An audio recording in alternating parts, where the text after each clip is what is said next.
Case నమోదయ్యి 10 రోజులు కావస్తున్నా YouTuber Harsha Sai ఆచూకీ లభించలేదు.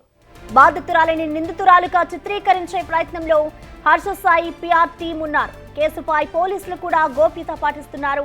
హర్ష సాయి ఆచూకీ కనుక్కోవడంలో పోలీసులు విఫలమయ్యారంటూ విమర్శలు వినిపిస్తున్నాయి. కేసు నుంచి హర్ష సాయి తప్పించుకునేందుకు ప్రయత్నాలు జరుగుతున్నాయంటూ బాధితురాలు ఆవేదన వ్యక్తం చేస్తున్నారు.